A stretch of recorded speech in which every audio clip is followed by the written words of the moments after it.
Alright guys, sa mapagpalang araw sa inyong lahat. Meron tayong reaction video dito kay Rob Trip. Ilang action ni PRRD sa hearing. Ayan, isang icebrecker.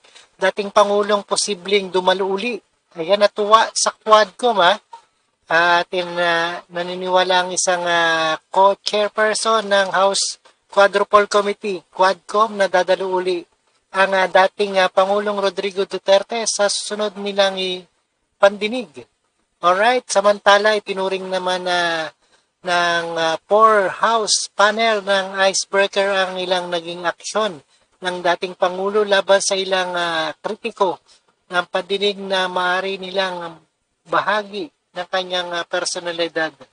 Alright, at hindi naniniwala itong si PRRD kay Trillanes ng pagkakasinungaling. Alright, panoorin po natin yan guys. And the Purdue, let's do watch dito sa ating UNTV reaction video. And don't forget to subscribe this channel, Rob Trip. Maganda. Paano naging maganda, sir? Enjoy ako. Paano kayo nag-enjoy, sir? Magsabihin ng totoo. Ayan, nag-enjoy pa pala si ating Presidentong Digong. Kasi hindi ako marunong mag-lie. Maayos na natapos Kaya hindi raw siya nagsisinungaling. halos 13 oras na pagdinig ng House Quadruple Committee o Quadcom nang walang pinapatawa ng contempt at detention order sa pagpapatuloy ng investigasyon sa extrajudicial killings sa anti-drug war ng Duterte administration. Nakapagtimpi sa pagmumura si dating Pangulong Rodrigo Duterte matapos siyang paalalahanan ng ilang kongresista. Gayunman, hindi naman nito napigilang ambaad ang katabing si dating Senador Leila de Lima matapos nitong sabihin nagsisinungaling ang dating Pangulo nang sabihin nitong hindi siya nito kilala. Gayun din ang kontrahin nito ang mga sagot ni Duterte ukol sa war on drugs at umano'y death squad. Bukod dito, muntik pang hampasin ng mikropono ng dating presidente si dating Senador Sonny Trillanes. Ito'y matapos ipresenta sa hearing ang umano'y drug money sa bank accounts ng pamilyang Duterte mula sa drug lords. Paniwala ng Quadcom, maituturing na icebreakers ang naging aksyon na ito ng dating Pangulo. Meron naman mga spices ang mga hearing ng Quadcom di ba? Kaya natutuwa naman yung mga tao. Sometimes we need a breaker, no? Yung mga ganitong klase ng mga sitwasyon ay parang sasabihin natin na siya yung unwelcome na welcome. It was done Ayan, in a playful, sa tingin ko, I may be wrong, but it was perhaps in a playful manner, yung mga action ng, alam mo naman ang dating Pangulo, parang komedyante rin ito.